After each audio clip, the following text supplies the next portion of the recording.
I hope you're hungry because you're listening to Everybody Eats. Welcome back to another episode of Everybody Eats. It's your boy Bensky Bella there. Co-host Eden Ekpe on the phone. We're back again, Mr. Corey Ormsby. I gotta make sure I say that M in his name or he gets mad. And we're here with a very special guest, candidate for New York State Assembly, Mr. Khaleel Anderson. Say what's up, Khaleel. Hey, what's going on? Everybody eats. Good evening. Good evening. Happy to be on the podcast. Thank you very much for coming out. I really appreciate you taking the time to be on the podcast. So today we have a very special episode. We'll be talking with Mr. Khaleel Anderson. So definitely tune in. Before that, you want to make sure that you're following us on Apple Podcasts, Spotify, Castbox, wherever you are, wherever you listen to our podcast, we're on there. So make sure that you're following us, liking, subscribe, and leave a review on Apple Podcasts. If you enjoy the content, definitely leave a review, let other people know. All right, so let's move on for today's episode. Khaleel, how about you start off introducing yourself, what you do, who you are, and say what's up to the people. All right. Good night, everybody. As Bensky said, my name is Khaleel Anderson. I'm 23 years old. I'm a recent college graduate. Congratulations. Thank you. You know, your alma mater. That's how we do. Yes, sir. So, essentially I just graduated college. But throughout high school and college, I've been super active in my community. Currently, I serve as a community board member. I was appointed when I was 18, 19, and at the time I was the youngest board member ever appointed to the board. I'm also a member of my local precinct community council, NAACP, and a couple other groups that do amazing work for my neighbors, my friends, and my family in the community. Because we believe that if we all pitch in and contribute something, it makes society a better place for all. So that's my philosophy in and of itself. Aside from the work that I do in the neighborhood, I'm also a recently announced candidate for public office. Nice. I'm running, yes sir, I am running for New York State Assembly, which is the lower house of the state legislature for New York. You're on your way, bro. At 23, you on your way. Yeah, man. Yes, sir. Young king. But thank you. Of course, man. That's amazing. That's really inspiring. So, not only did you just graduate college, you graduated with your master's, right? Yeah. So I was a part of the accelerated master's program at Queens College. I was blessed enough to earn a dual degree, a bachelor's degree in urban studies and a master's degree in urban affairs. And the motto at Queens College is, don't try to get me to say it in Latin. In Latin, oh yeah. But I can say it in English. It's we learn so that we may serve. Yeah. And I honestly am an embodiment of that, because I plan on using both of my degrees to launch into a career of service. A lot of times, service is not the most profitable industry. Yeah. But nonetheless, it's the most fulfilling. Of course. And it really, it allows you to be able to have an impact in other people's lives. So we learn so that we may serve. So those degrees, we're going to put them to service. No, that's a fact. Of course. And like similar to NABA, our theme in NABA is lifting as we climb. You know what I mean? So it's a very similar concept, very similar mindset. So that's what we believe in NABA. That's what we believe at Everybody Eats. You know what I mean? So the reason that we do this podcast and we have people like Khaleel, so we can teach while we learn and learn while we teach. So I'm real interested in your candidate for New York State Assembly. So one, how do you even go about that? Do you just fill out a piece of paper and say, hey, I want to run? How does that even work? Well, brother, I gotta tell you, I really, really wish it was that easy.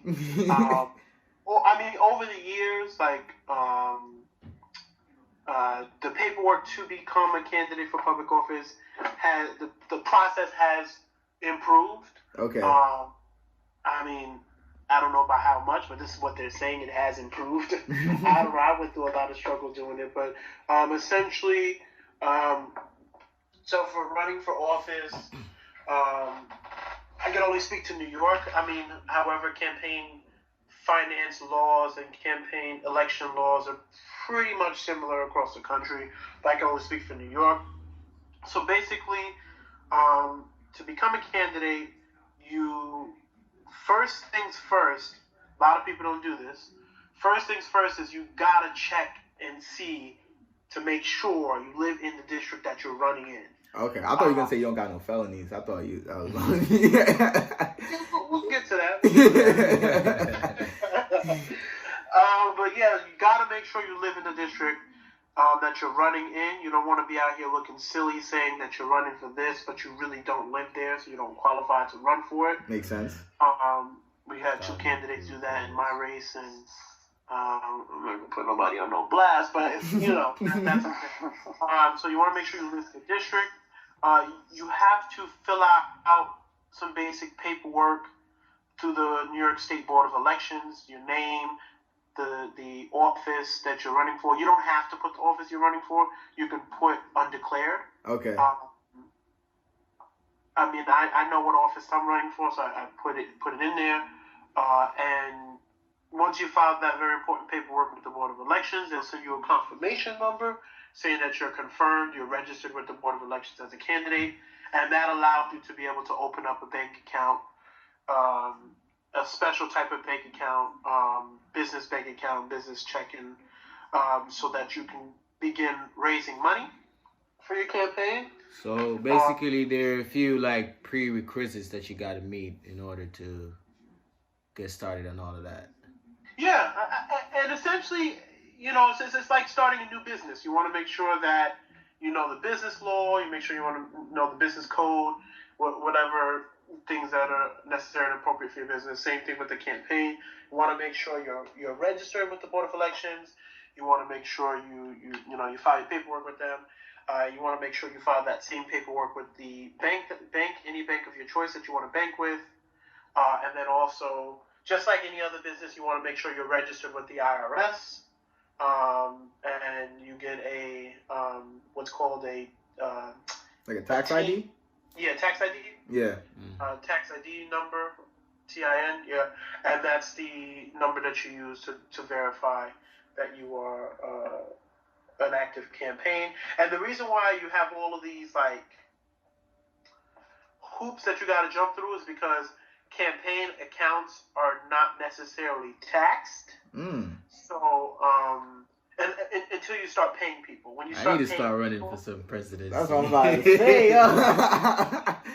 Careful. There's a lot of laws that really govern the campaign, and in and of itself. So you gotta, every penny that's spent, every penny that's collected has to be meticulously accounted for, because once you're a candidate for public office, your money essentially becomes public money. Makes sense. They have to know what you're doing with it, why you're doing that with it, and that goes into compliance and things like that. I don't want to bore y'all with that, but yeah, a lot goes into just tracking that money, because essentially it's your money.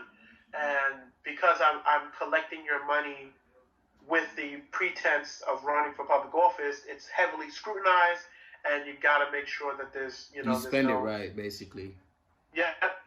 I mean, there's plenty of candidates, people who are in office now that have messed up with this stuff and are doing time for it. It's very serious. So what do you particularly spending your money on when you campaigning? Is it like food and venues, or is it like, you buying suits, or like are you paying for your Uber? Like what exactly are you paying for? Not if you in particular, or like in general. Yeah, no. Let me answer that. So, let me answer it abstract, and then I'll get to specific. Yeah. I'll try to be as quick as possible. So there are three different types of Board of Elections, and within the Board of Elections, there's campaign finance law. So if you're running for a city office, you have campaign finance law through the Campaign Finance Board, CFB, which is in Manhattan. You have, on the state level, you have the New York State Board of Elections, Campaign Finance Unit, which is in Albany. And then on the federal level, you have campaign finance as well. So since I'm running for a state position, the rules of like what you can and can't spend campaign money on are clear. You cannot spend any money. The candidate cannot spend any money on his or herself. Okay. You can only spend money on products and services that pertain to the candidacy. So I can't buy myself suits, unfortunately. But wouldn't a suit? But don't you need a suit for your election, like for the? I know. On the city level, there's loopholes that allow you to be able to, purchase suits and do different things like that. On the state level, it's a little bit more stringent in that regard. But like it really like depends. It really depends. I stay away from it because it can get murky. Yeah. Technically, you could also, like, in some instances, you could also buy yourself a vehicle for the campaign, quote unquote. But it's very gray area, and I just tend not to touch it at all. But there's ways around it. So what you're actually spending your money on in a campaign is personnel. Okay. People that you have to pay to get advice from, which is called consulting. Okay. People that you have to pay to knock on doors and get your message out. Materials with your policy positions on there. Buttons, pins, if you need them, which is called swag. We are allowed to, if the candidate needs to get around or a candidate staffer needs to get around, we are allowed to reimburse folk for transportation. Okay. Things like that. The idea behind the funds is really to run the organization, to spread the message across the prospective district that you're running in. In my district and in every assembly district, we represent about 120 some odd thousand people, give or take. Wow. Of those 120,000 people, there's about 40 to 70,000 people who are registered to vote. The rest are kids underage, obviously, of course, they can't vote. Okay. Yeah. That's like a third, right? Right. So a third, roughly upwards of a third of the actual district's population are eligible to vote. And what district are you again? So I'm running for New York State Assembly in the 31st Assembly District. The 31st Assembly District encompasses the neighborhoods of the Rockaway Peninsula, where I live at, Far Rock. Okay, And shout out to Far Rock. in the building. We got Rosedale, Brookville. Okay, shout out to Rosedale. That's where the fam's at. That's where I was born. There you go. We got Springfield Gardens. Okay, shout out to the Q4. That's it. And weirdly enough, we have the entire JFK Airport. Oh.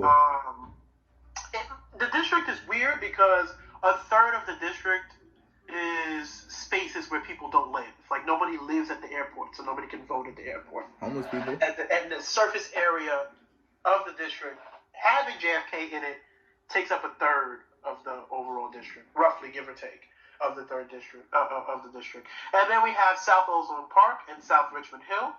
Okay. And that's the Assembly District. Got you. So, yeah, you covering a lot of spaces.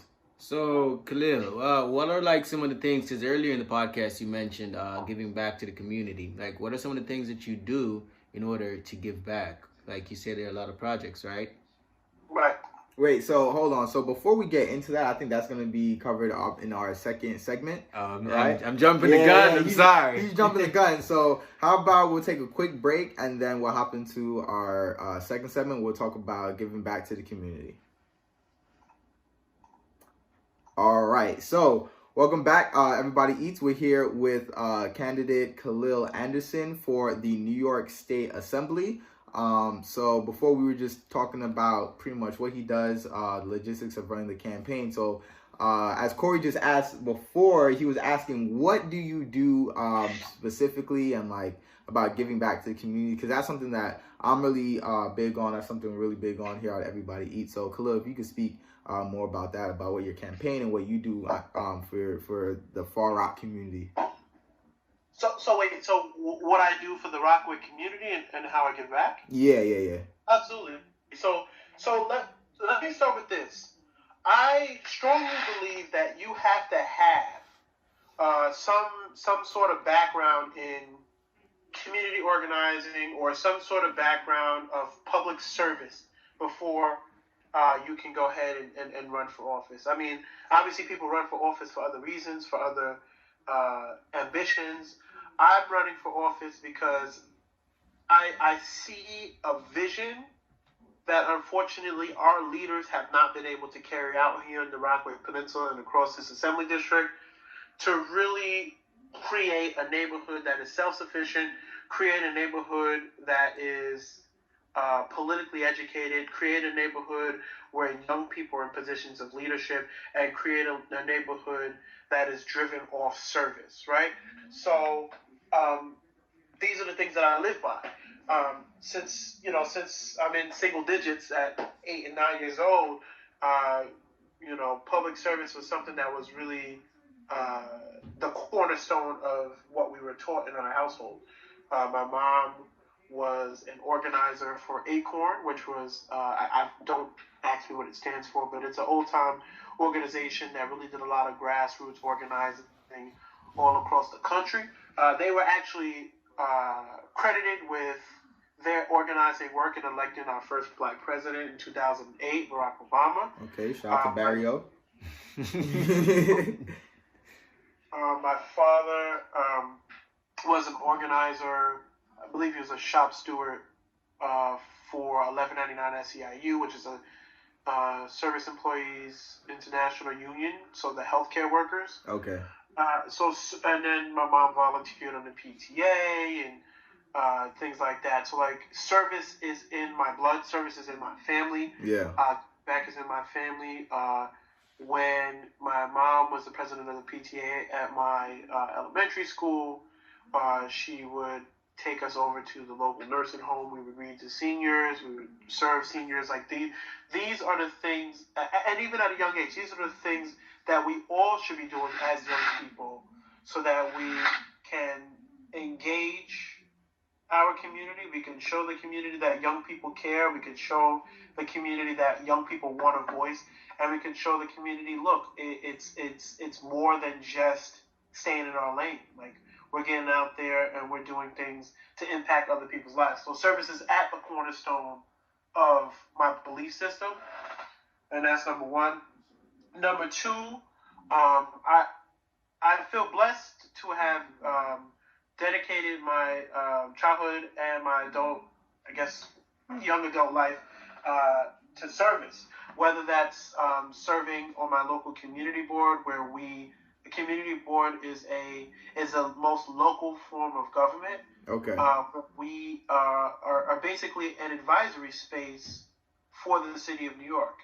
So anything from land use, so deciding how vacant land is used, to making suggestions on how to improve parks and transportation. We advise the city. They don't always listen. We advise the city of New York. Oh, no, they be wild. They don't listen. So, we still got to do the work. Yeah. We essentially advise. We meet monthly and we advise the city on the issues we feel are the most pertinent to the Rockwood community. Okay, definitely. So that means that you're doing a lot. And I know, like, I follow you on Instagram, so I always see you at different, like churches and events and things like that. So I definitely know that you've been involved. And even at Queens College, Khaleel, I think I met him through student government, essentially. So even throughout in the school, he was always promoting different events and promoting different leadership opportunities and just giving back to the school. So I know for sure that, like, I could definitely speak for Khaleel, that he's been putting in the work, and it's not just words. That, like, I've seen the hard work that you put in. So I definitely respect you and commend you for that. Thank you. It's all about trying to get as many people in on this movement of youth organizing, youth activism as we can, because what I learned in my 3.5 years on community board is that these spaces are not for us presently. They're not for us. We don't even talk about youth issues on community board at a large scale as we should be. When it's so crazy that sorry about that, dropped my cup.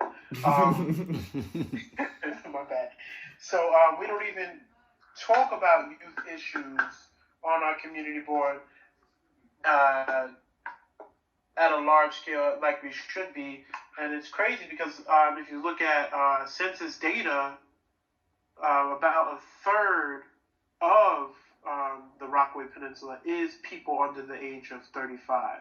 So we encompass the peninsula, but we're not at the table when it comes to decision making. And this is prevalent, in communities of color all across the city where young people do not have that voice or that seat at the table, and we gotta make space, and we have to force. You can be that change, Khaleel. You can be that change. You're the beginning of that change. And I want to bring as many folks, with me in this movement, because we should be talking about how to improve education at our local community boards. I have a question for you though, Khaleel. Like, how difficult it is for you as a young person trying to get that seat at the table right now? Because you said you're 23, right? Yeah. Yeah, most people are 23. They're thinking about video games and girls. So, like, how difficult is it for you right now to do this? Like, to try to get a seat at the table, so to speak. It's difficult in the sense that there's certain tables that they don't want you to sit at. So you got to pull up a chair anyway. Yeah, yeah, I know that. Yeah. I would say in the spaces that I have been in, it's again just pushing your voice in there, not allowing the discussion to move forward unless we talk about schools, unless we talk about social media, issues regarding that, unless we talk about gun violence that's impacting young people, unless we're talking about those issues, we really should not allow these systems to operate, in business as usual. I'll talk about what I did last meeting, and then I'll talk about some of the other stuff that I've actually gotten accomplished in the neighborhood with youth voice and youth power. So at the last community board meeting, we were going over the budget. So as a community board, and the city doesn't have to listen, they usually don't, we recommend what we would like to see the city budget for. And I specifically put in a request that we add more funding to cure violence programs. Cure violence programs are, I don't know if you guys have ever heard of SNUG. It was an old-time program that was used in the early 2000s to help reduce crime in the neighborhoods of East New York, Brownsville, and the Rockaways. No, never heard of it. And all across the country. Basically, the Cure Violence program exists today. It's a program that helps young people with conflict resolution. Okay. The organization that does work out here in the Rockaways, Rock Safe Streets, does a lot of work around just trying to get young people to resolve their conflicts in different ways. So pretty much don't pull out a gun if someone step up on you. Right. All right. Exactly. They actually talk to the gang members and the gang leaders, try to get them employment opportunities, because at the end of the day, it's young people who don't have opportunities who's out here shooting each other because they're fighting over territory and spaces and fighting with each other and committing fratricide on each other because there's limited resources. Yeah.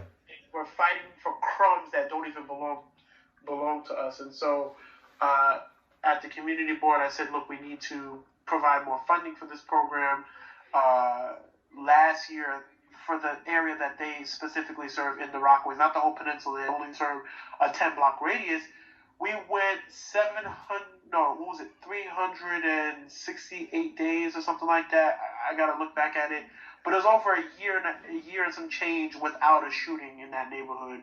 And I grew up in that neighborhood where they serve, which is Edgemere, and I remember, shootings were just a part of what it was to live in Edgemere. Yeah. And, with that group coming in, I felt like, look, we need to continue to give these people more funding so they can continue that work, so that we can reform young people. Everything is not jail, jail, jail, arrest, arrest, arrest, institutionalize, institutionalize, institutionalize. Young people need spaces and avenues and venues to vent their frustration and do it in a constructive way. So I asked for more funding for that, and it was like, how'd that turn out? It passed. It passed. Everybody voted on it. It passed, and we asked for more funding for the public housing developments out here. Where a lot of young people live, still live with their parents and things of that nature. For the peas. Because it's the only stock of affordable housing. Yeah. Because it's expensive in New York City to live, and public housing is our last piece of actual real affordable housing we have. And I said this. I was trying to keep. I was trying to keep. Yeah, you was trying. But I was like, I came out my face. I was like, look, I've been on this board 3 years. Most of y'all around me have been on this board 10 plus years. Why is it now that we're adding these items to the budget for suggestions to the city when these issues for young people have persisted preceding me, before me, for a long time? That's how you know you're making an impact, Khaleel. That's how you know you're making an impact. You pulled up a seat to the table. That's why. Yeah. When I asked, I'm like, yo, why are we not talking about cure violence? Why are we not talking about providing more technological resources, which is something we added to the budget as well? And why are we not talking about these issues with public housing at all, period?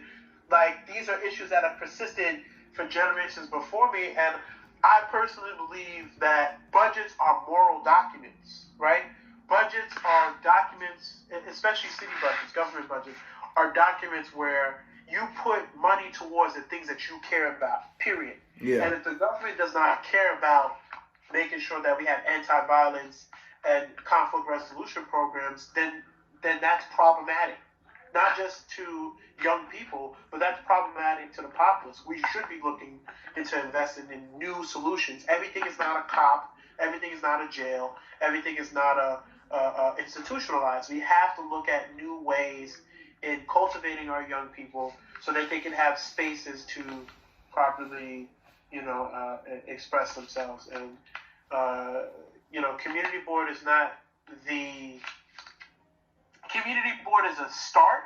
Yeah. To begin that type of work, but really pounding the pavement and creating the change we want to see, like I have been doing in the Rockaways with my friends and different organizations, for most of my high school and college, career, is really how you get it done. Because, government is bureaucracy, but the real change happens with you and people like you going out there, seeing an issue and trying to address it.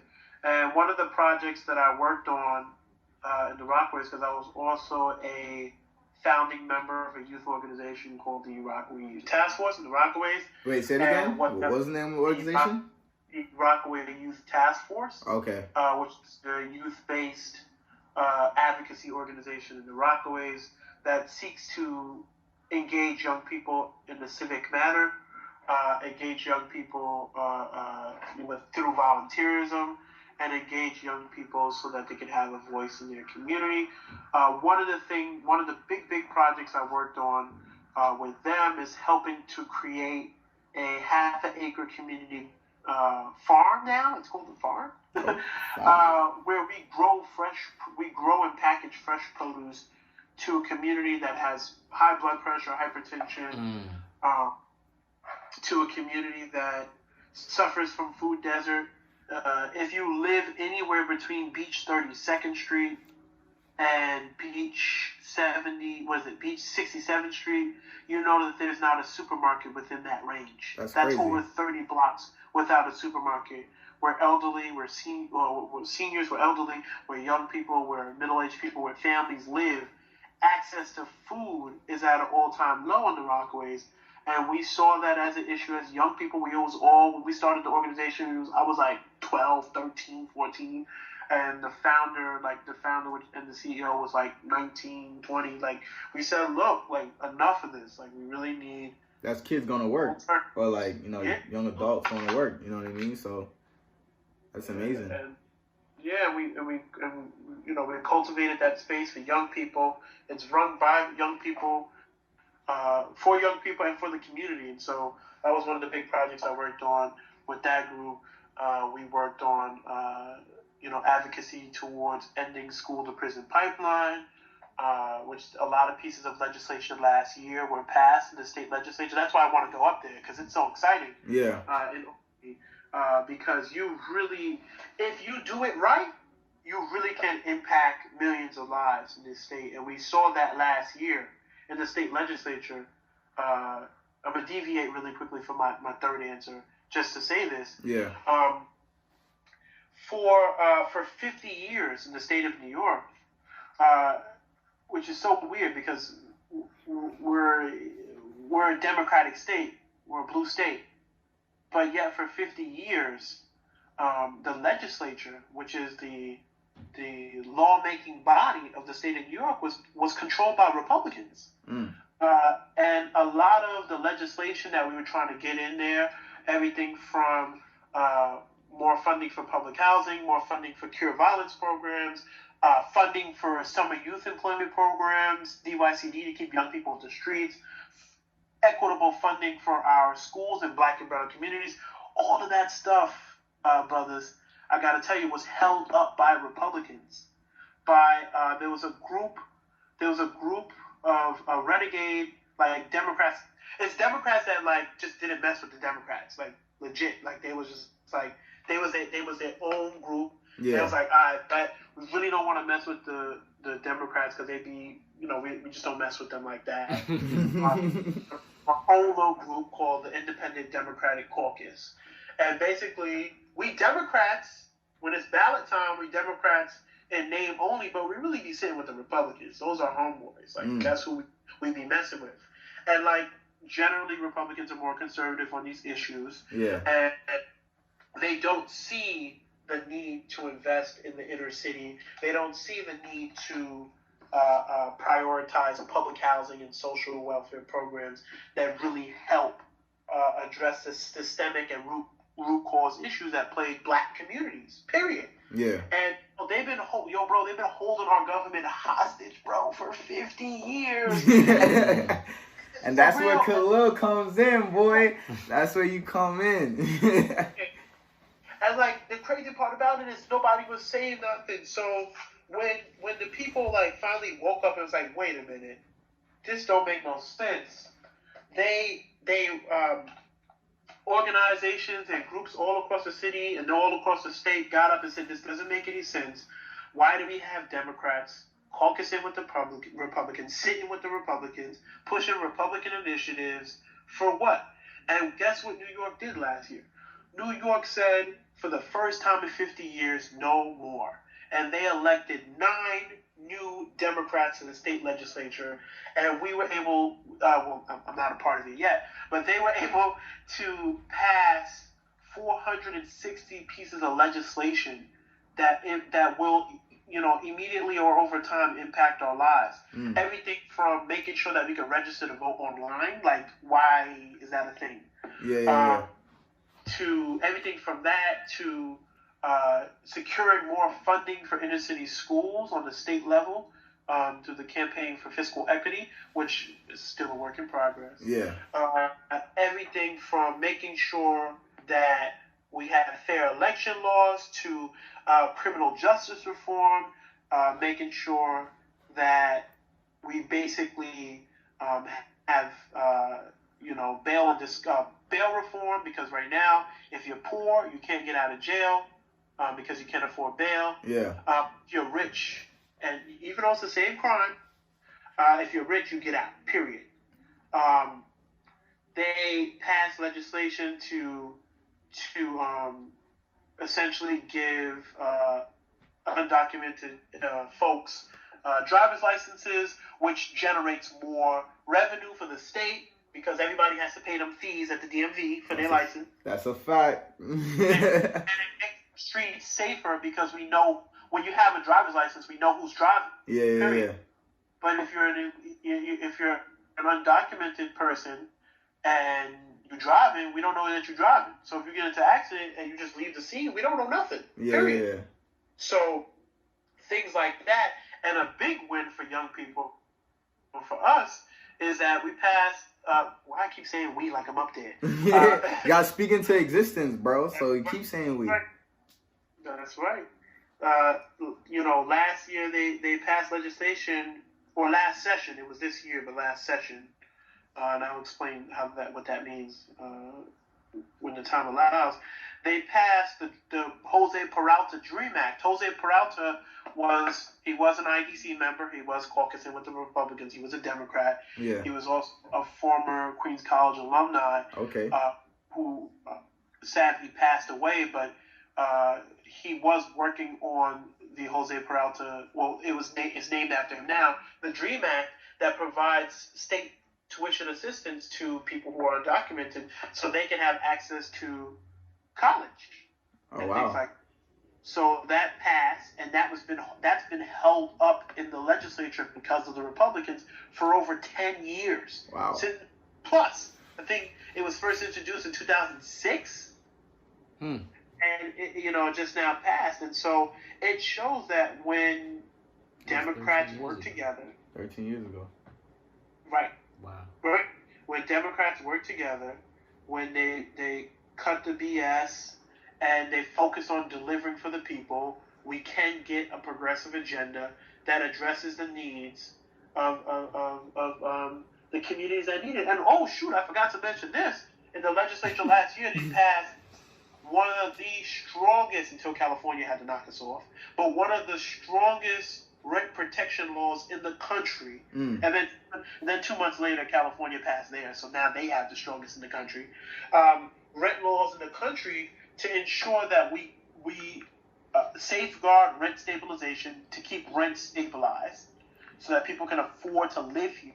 After I graduate from college, which I have, I do want to move out at some point. But if I can't afford it, I'm going to have to move out of the state. You know what I'm saying? It's not so bad. I'm over here in Virginia. It's not so bad. But definitely. I think one thing. Wait, were you gonna say something? Or not? Nah. Okay. Okay, my bad. So, one thing I like, even just from talking to you now, like one thing I really see is that I can feel the passion that he has. You know what I mean? Like it loves what he does. Yeah, that's what he does, is what he's passionate about, and I think that's something that is really important, because you could tell that Khaleel really cares about his community. You know what I mean? Not even just the Rockaways Peninsula, but he cares about the people of the state. He cares about the people that in New York City and in New York State. So that's something that like I can feel from over here, and I think that's amazing. To have people like that running for local office, having people from the community representing the community who care about the community. So I think that's really amazing. Again, I really commend you for that, Khaleel. So I think what we'll do is we'll move on to the quote of the day. So for this week, I don't know who it is, Bensky. Just tell us. Yeah. So I already told Corey a little bit before. This one's gonna be a little bit hard. I don't know if you guys know it, but it's a quote that I really enjoy. So let me pull it up. All right. So it's simple. The quote is, "Comparison is the thief of joy." That's the quote. Can you guys guess who said it? Comparison is the thief of joy. Is it an actor? Is it an actor? Nah, not an actor. What happened? No, I was saying that's deep. Yeah. I got nothing. Nothing? Yeah. Nobody Googled it yet? No Googling. You don't cheat out here.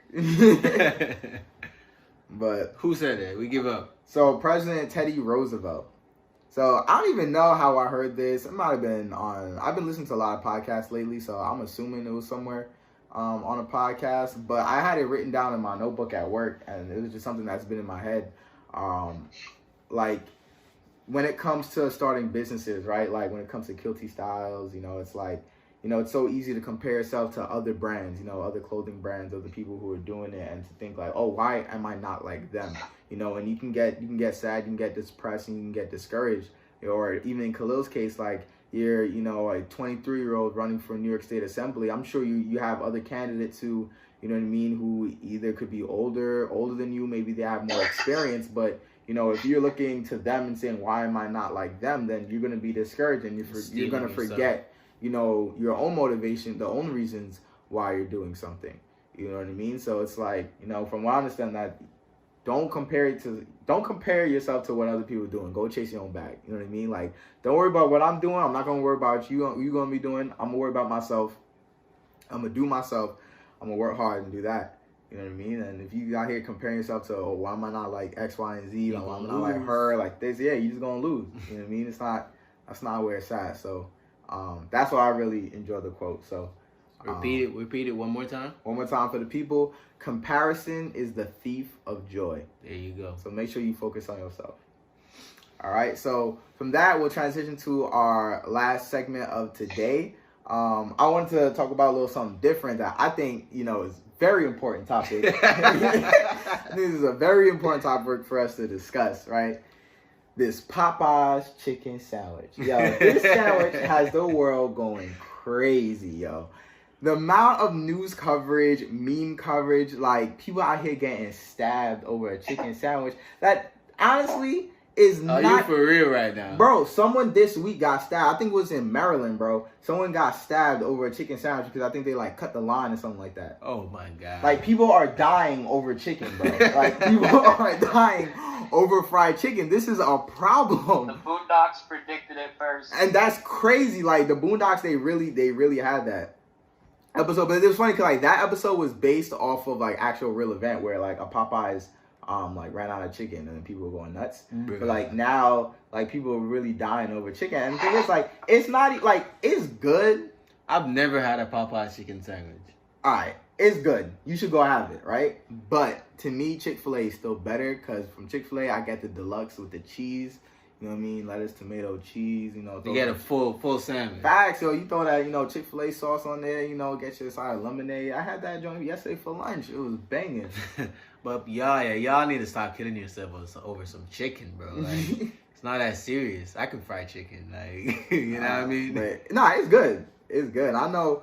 I just think it's amazing how like one. I think the sandwich was like a little older than it was when it first popped off, but that Popeyes had absolutely zero marketing. Like it's like they paid nothing for marketing when it first like became a big thing. It's which is beautiful pretty wild. How that worked. Like literally, I think like in the summertime when it first August, bro. August, right? August. I think they said they made. I think it was like the numbers like they made $25 million off of it, like the first like couple of weeks or something like that, and it was off of $0 spent on marketing. It was straight memes. Videos on Instagram, Twitter, like straight social media did all of that for them. They didn't have to spend nothing. And like that's just where the future is, yo. Like it's kind of crazy. But I think Khaleel said, I know my son, I know where it's at. I know Khaleel likes he has a fine taste in food, so I know he was enjoying that chicken sandwich. But for real, I think I was talking about it before, Khaleel. What were you saying about the sandwich? Bro, let me tell y'all about that chicken sandwich. Yo, politics and community aside, bro, that sandwich is crazy. Let me tell y'all about the Popeyes chicken sandwich. So I got the chicken sandwich. When did I get it? I got it like back in June. Like that's like I believe it was like I think it was like June when it hit. And my girlfriend at the time, we had like she don't eat spicy food, but she likes the pickles on it. So she got the regular sandwich with the pickles, and like I don't mess with pickles or regular sandwiches. I like spicy. Yeah, nah, I don't like pickles either. I toss them. Me too. Straight out. Yeah, they don't belong. Just They're not natural. Buggets, all of you, buggets. Pickles aren't natural. Pickles are not natural. You can't grow a pickle. You have to soak a cucumber in vinegar. That's disgusting. A lot of the stuff you eat isn't natural. Don't discriminate with pickles. He got a point. All right, continue. Nah. As you were saying, Oh, go ahead. I'm sorry. Nah, continue. Oh no! So like we split it, and like I didn't really get the taste of it. So I was like, all right, so this don't count. Yeah. But then I went to go back the next day or something. The line was crazy, so I didn't feel like doing it. So I said I was gonna do it another day, but they had canceled it by the time I went back to do it. So I was so tight. I was like, damn, I'm never gonna have that sandwich again. Yeah. So it came back the other day, and they told everybody it was coming back November 3rd, but it was really back the 2nd.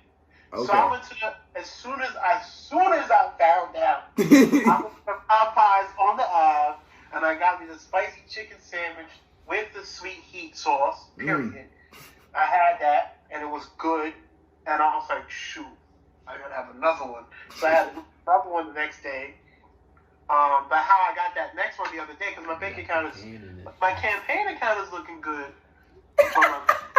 Wait, what? I said my campaign account looks good. That's what we was paying for? No. Quiet. No, listen, let me tell the story, guys. Be quiet. I said that account looks good, but my personal account does not look good. Uh-huh. So I hit up my friend. I was like, yo, sis. Yo, can you sponsor a sandwich? And she sent the money and sponsored the sandwich, so I only got one after church.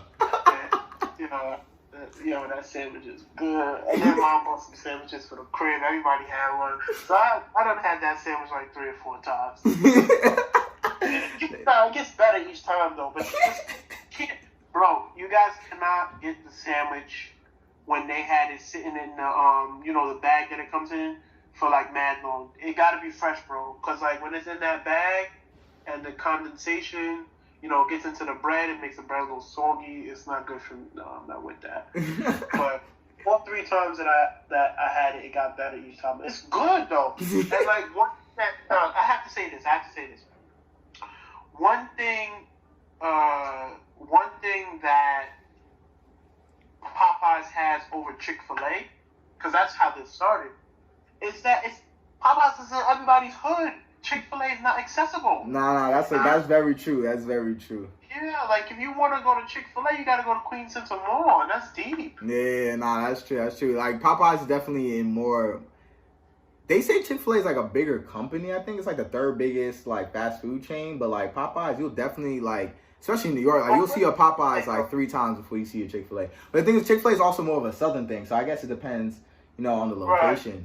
But I mean, yeah, it's fairly new here, so but definitely speaking from New York, like you'll drive by Popeyes like 3-4 times before you even see a Chick-fil-A. And I'm sure the Popeyes on the Ave is banging. Like I'm sure they taste better than Popeyes out in Long Island, but probably.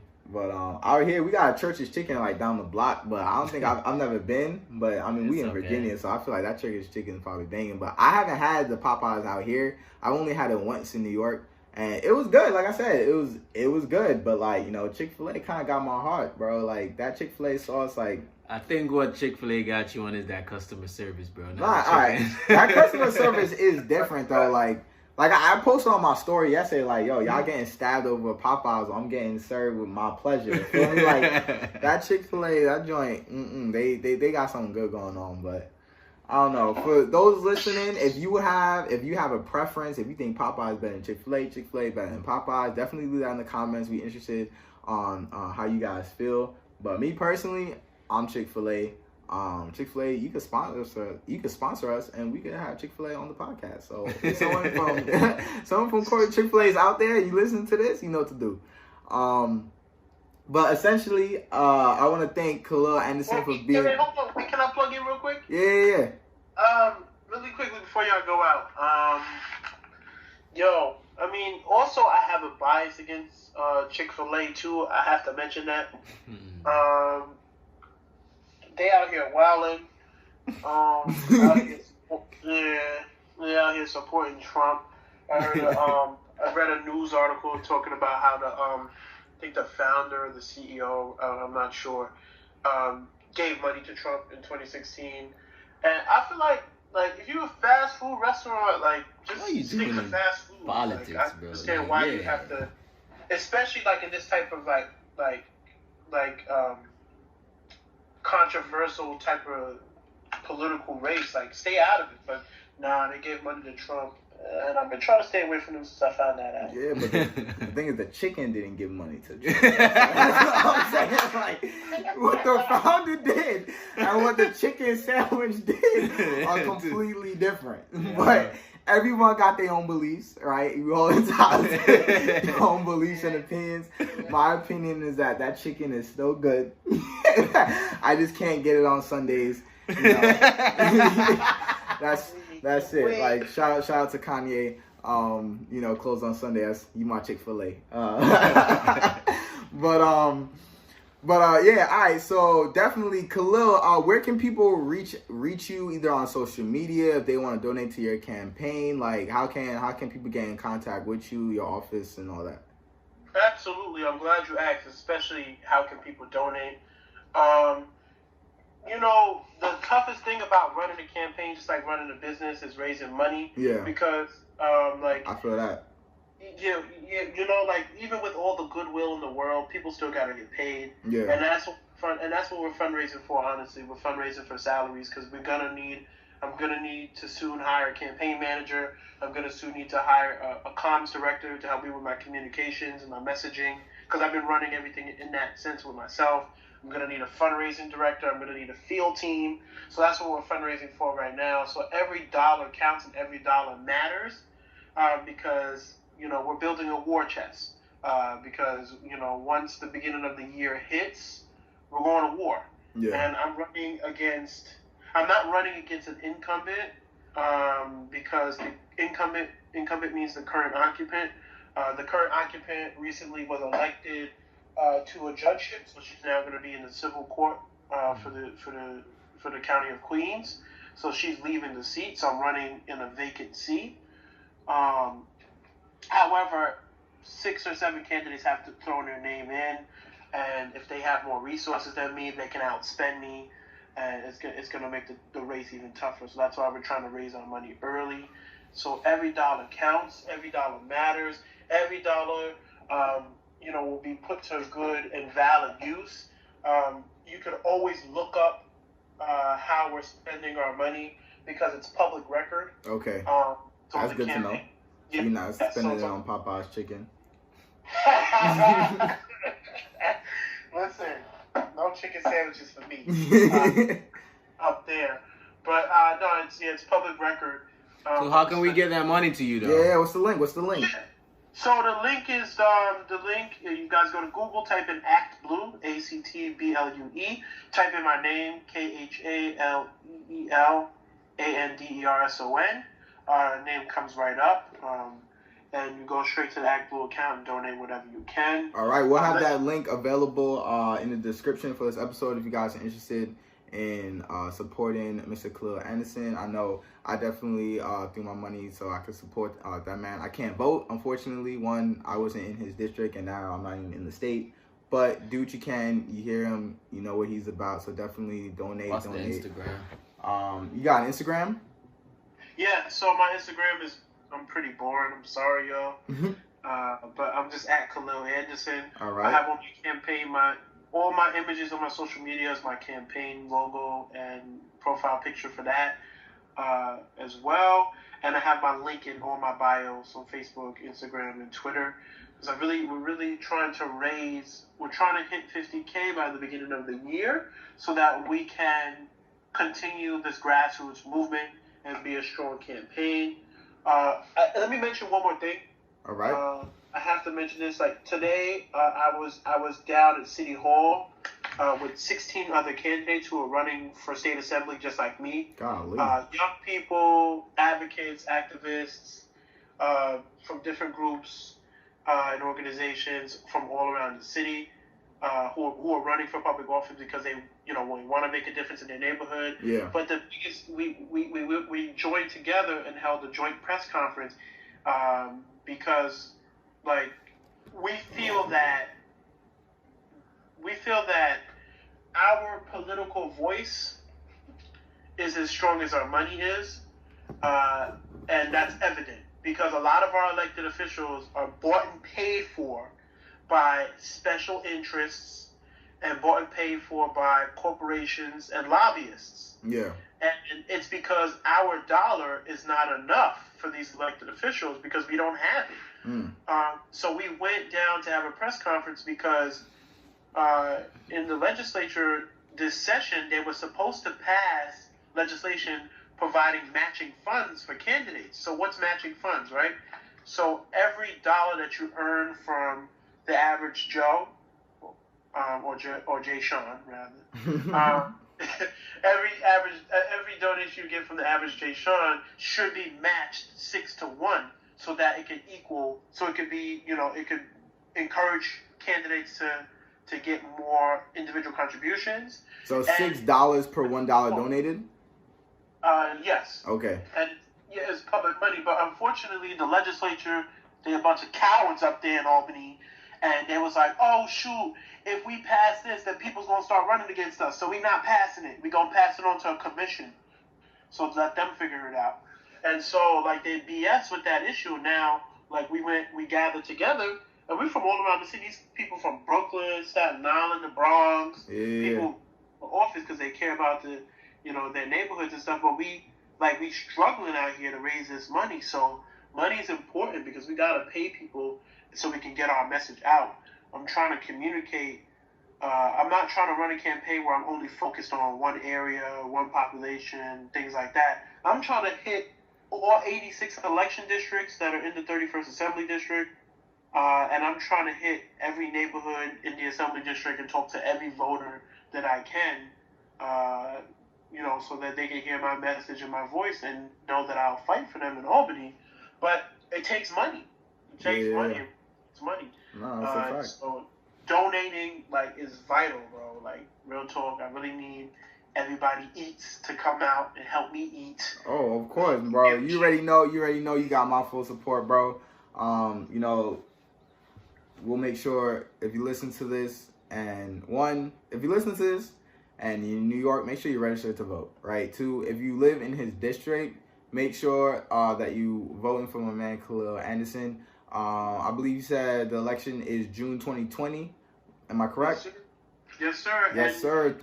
And you have to live in the neighborhoods of South Ozone Park, South Richmond Hill, Rosedale, Springfield Gardens, Far Rockaway. Got you. So if you live in any of those neighborhoods, make sure you're supporting my man Khaleel Anderson. He's for the people. He's by the people. He cares about it. There's no excuse. Hold on, brother. There's no excuse. If you're not registered to vote, you can register to vote online at the DMV website. It takes 2 minutes. 2 minutes, all right? So you have no excuse. If you live in those neighborhoods, make sure you support my man. And if you don't live in the neighborhood, you can at least donate. So remember, Act Blue will have the link in the bio, all right? So we want to thank you again, Khaleel Anderson. Thank you very much for being on the podcast. We really appreciate you coming out, showing the love, telling people about your campaign, telling we could feel that passion and that Popeyes chicken. For real. So I learned a whole lot about bureaucracy, even at a small level like this, but a smaller scale level, I should say. So thank you so much, Khaleel. Nah, for real, Eden was a little bit quiet this episode, but I guess I was learning, bro. I was like, bro, ain't no problem with that. I learned a lot too. Like I said, this is what we do on Everybody Eats. We're trying to get people of different backgrounds, different career fields, just trying to inspire, educate, you know what I mean? So I learned a lot. So like I said, we teaching while we learn, learning while we teach, food for thought, cooking up ideas. Everybody Eats. That's what we're about. That's what we do. All right, so I want to thank everybody for listening to this week's episode.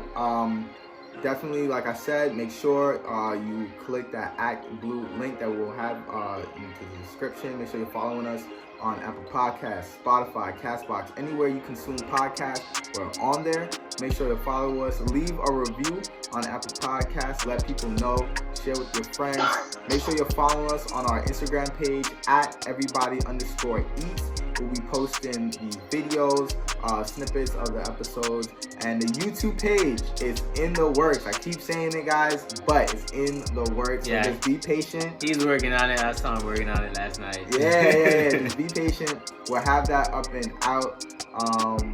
And yeah, we'll see you guys next episode. Thanks for rocking with us. Peace.